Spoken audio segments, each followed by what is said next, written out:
Ayun na nga, dun na nagsimula lahat.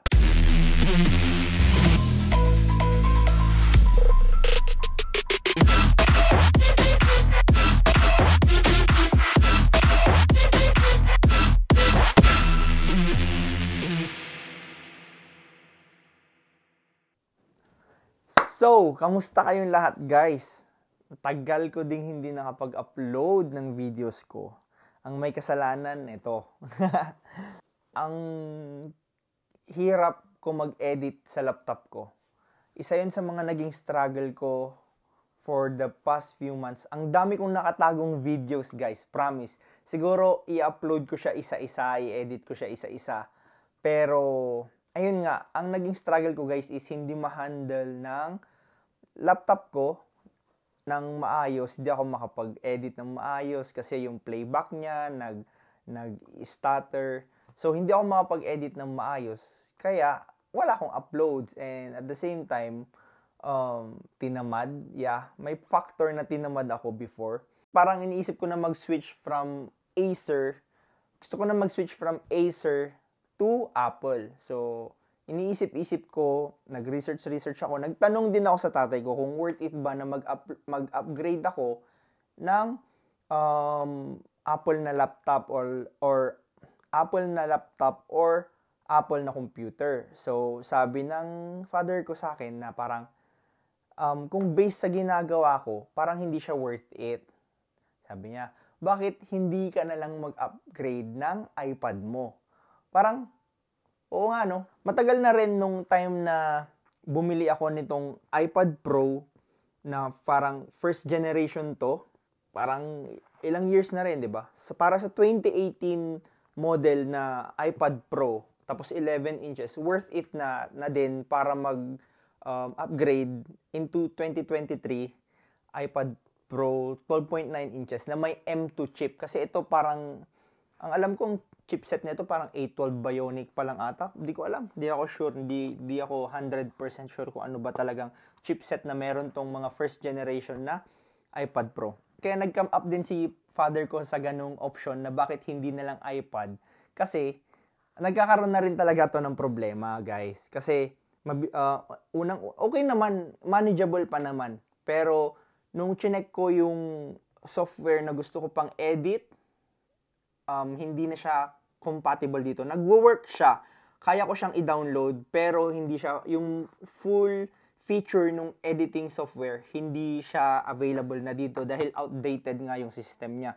And then, at the same time, mabilis malobat. Pero kung yung reference lang ng for tattoo, gamit na gamit ko pa siya, pero during tattoo sessions, kailangan naka-plug talaga siya. Kailangan nakasaksak siya. So, kung sa mga reference lang, kaya ko pang gamitin to kung sa reference lang. Kaya ko pang gamitin for ayun, reference pag nagtatato ako. Kitang-kita ko pa rin yung details. Pero ayun, I give it a shot. Nag-isip ako ng sabihin na natin kung yung official purchase. Nag-isip ako mga 1 linggo talaga. And then nung decided na ako na sige, upgrade ko na lang yung iPad ko into iPad Pro. Ayun na nga, dun na nagsimula lahat. Ayun nga guys, ngayon nga na official na na-order ko yung bago kong gagamitin pang edit, makakapag-upload na ako siguro ng tuloy-tuloy. Lalo yung mga na save ko lang ng mga videos, ma-upload ko na siguro. So, ayun guys, ang gamit ko dati is yung 2018 iPad Pro 11 inches. Kasama na itong second gen na Apple Pencil. So, para sa mga artist dyan, alam nila na gamit talaga to. And then, meron din akong Apple keyboard. Pero yun nga, dahil nga 12.9 inches na yung bago nating kinuha na Apple, alam ko hindi mag-fit to, pero antay lang kayo. So, yun. Tabi na natin to. Dumating na nga kanina yung iPad Pro 12.9 inches 2023 na M2 chip. So, na-excite ako lalo kaninang nasa trabaho, gusto ko nang umuwi. Uwi na ako para madatnan ko to. So guys, bubuksan natin tong packaging dahil hindi pa naman to yung official na box. Nakalagay pa to sa karton. So parang less than a week. Ang ina-expect kong pagdating nito guys is parang Thursday pa. Thursday ko pa ina-expect ang dating nito. Pero Tuesday dito ngayon, dumating. Ay! Shames! Whoop! Pew! So, yun na nga guys. The most awaited iPad Pro. Ang kinuha ko is 128GB iPad Pro 12.9 inches 6th generation tapos Wi-Fi lang. Bakit 128GB?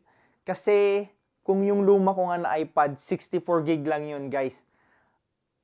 Ang laging 64GB lang yun tapos ang laging available 48, 45 kasi lagi lang din naman ako nagdi-delete. And at the same time, nagsisave ako sa hard drive. And then ayun nga guys, bago natin buksan to, i-share ko din yung mga binili ko pa kasama nito, okay? So, bumili na ako ng enclosure. Actually, enclosure to. Ang hindi pa dumadating ngayon is yung memory card na M.2 NVMe SSD. So, enclosure pa lang yung dumating, yung mismong laman. Umorder ako ng 1TB para dito ako magsisave ng mga files ko. So, bumili rin ako ng card reader.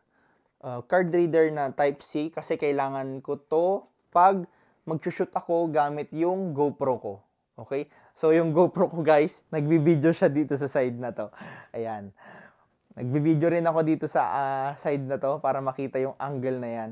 So, ayun. Kumuha ko ng card reader kasi kailangan ko to pag i-extract ko yung or ililipat ko yung files na galing sa GoPro papunta sa iPad. So, pagdating naman sa cellphone shot, siguro ay airdrop ko lang yan, okay na. So, ayun, maganda, iba rin ang quality ng video talaga din ng Apple phone. So, siguro gagamitin ko yan as my main cam siguro for now. And then in the future kung makabili man ako ng talagang intended camera ko for shooting and everything na kailangan kong gumamit ng camera. So, at least meron na akong nakaabang na memory card kasi in the future magagamit ko talaga siya.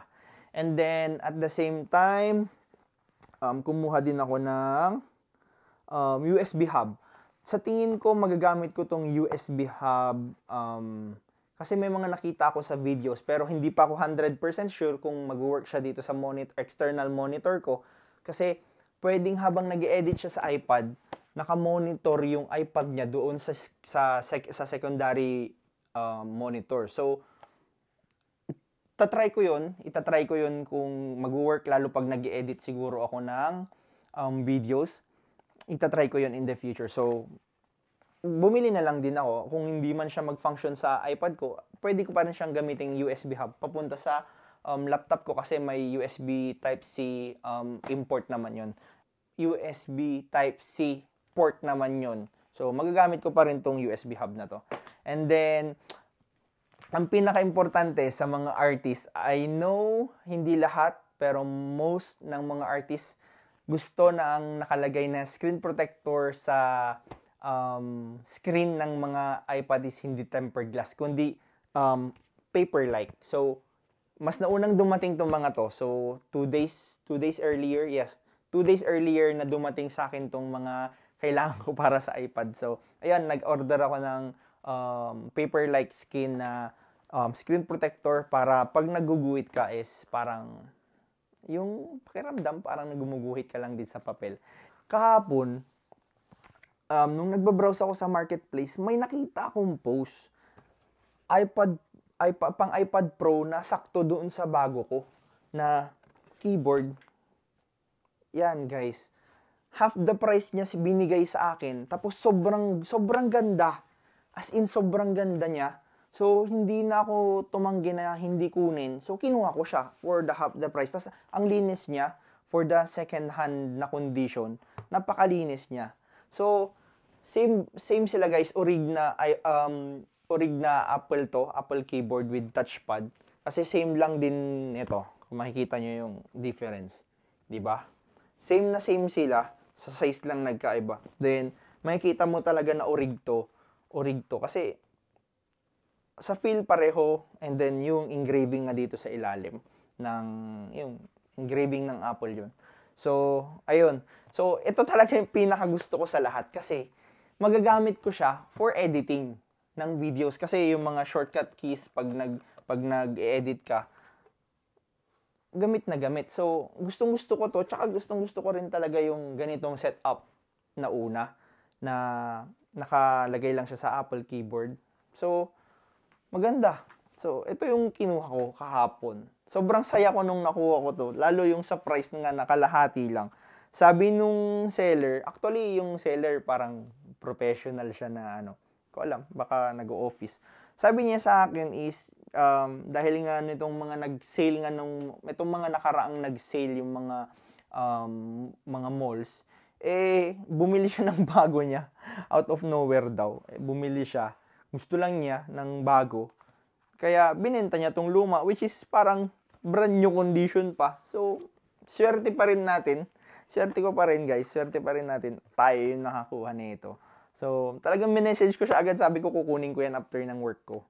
So, pinick up ko to kahapon after ng work. Umalis ako ng work, 4 p.m. Umuwi ako saglit para magbihes. Then, mga 4:30. Before 5, nakapag-meet na kami.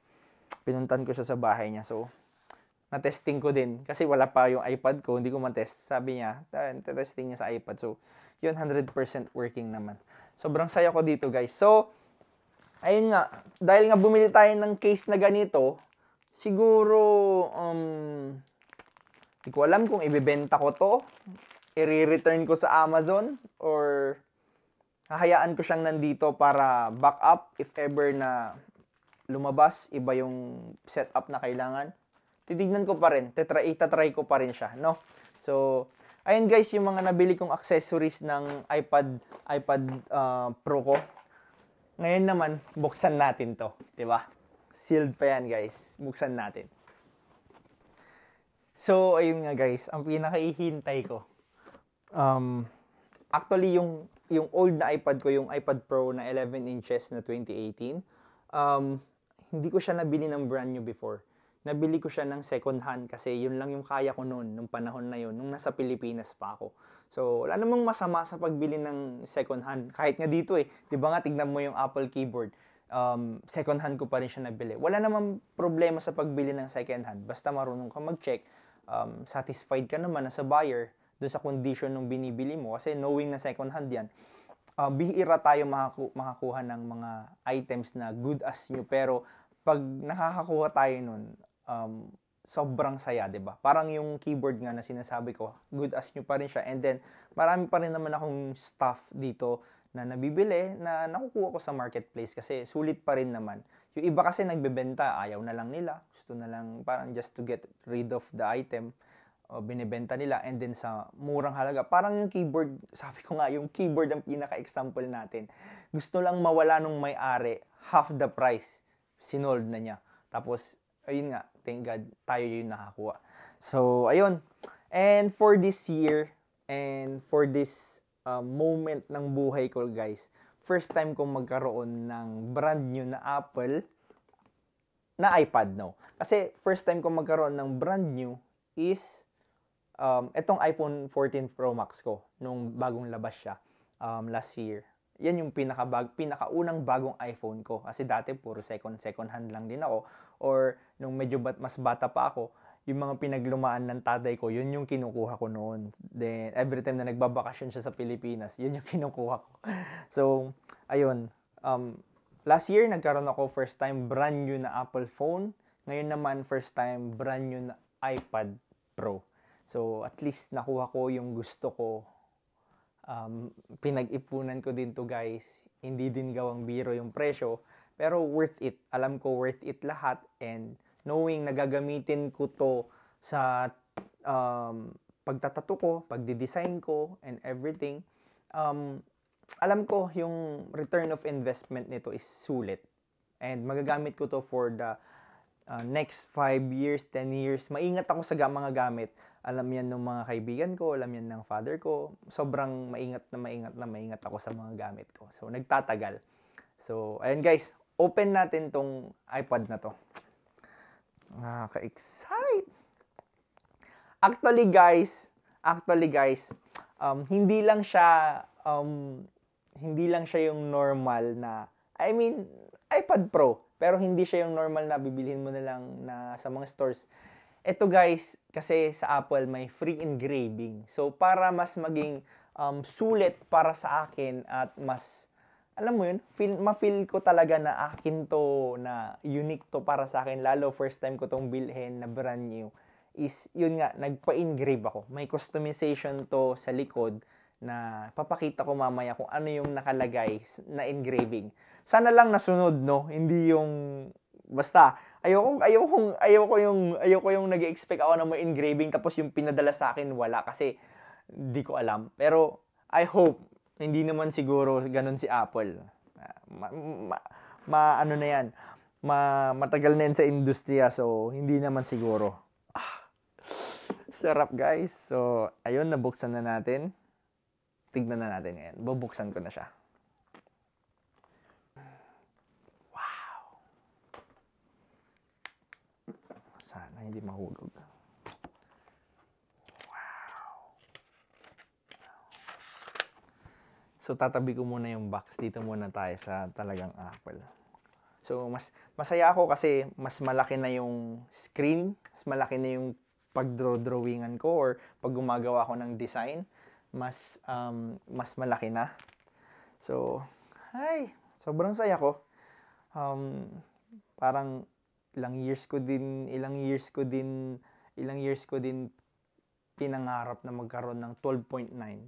Pero nung nasa Pinas kasi ako, ang afford ko lang nung time na yon yung second hand, tapos 11 inches lang kasi hindi ko pa talaga afford nung panahon na yun, guys. And guys, nakikita ko sa packaging nito, nakita ko may engraving. So, sobrang saya ko, meron yung engraving. So, buksan ko Ito yung sinasabi kong engraving. Nasunod nga. Guys, nasunod. So, kung makikita mo, ang pinalagay ko is B and C, tapos kung makikita nyo, black sheep. Diba? Black sheep. Bakit B and C? So, ang letter B and C is laging first letter ng mga pangalan namin. Pangalan ko yung B, which is Benris. Yung C naman sa wife ko, si Chinky. Tapos sa dalawa naming anak, B and C yung first letter ng mga pangalan nila. Bernice Cazue and Brielle Cana. So, yun kaya may B and C. Tapos syempre, black sheep dahil nga kung walang tattoo, sino ako? 'Di ba? Kung di ko pinasok ang pagtatattoo, ano ako? 'Di ba? Kung hindi dahil kay black sheep tattoo, ano ako ngayon? Ano career ko ngayon, 'di ba? So, habang buhay kong dadalhin na yung black sheep na yan na name. So, ayun guys. Ayun no. Fingerprint magnet, no. Sobrang saya ko. Sobrang saya ko, guys. Tingnan natin kung mag-on. Wow! Napakasaya ko, guys, na meron na to. And ite-testing natin ngayon. Testing natin ngayon yung nabili ko na keyboard. Okay? Mag-i-snap lang to, magnetic lang to. Kasi kakabit to dito sa tatlong magnet na to. So, try natin.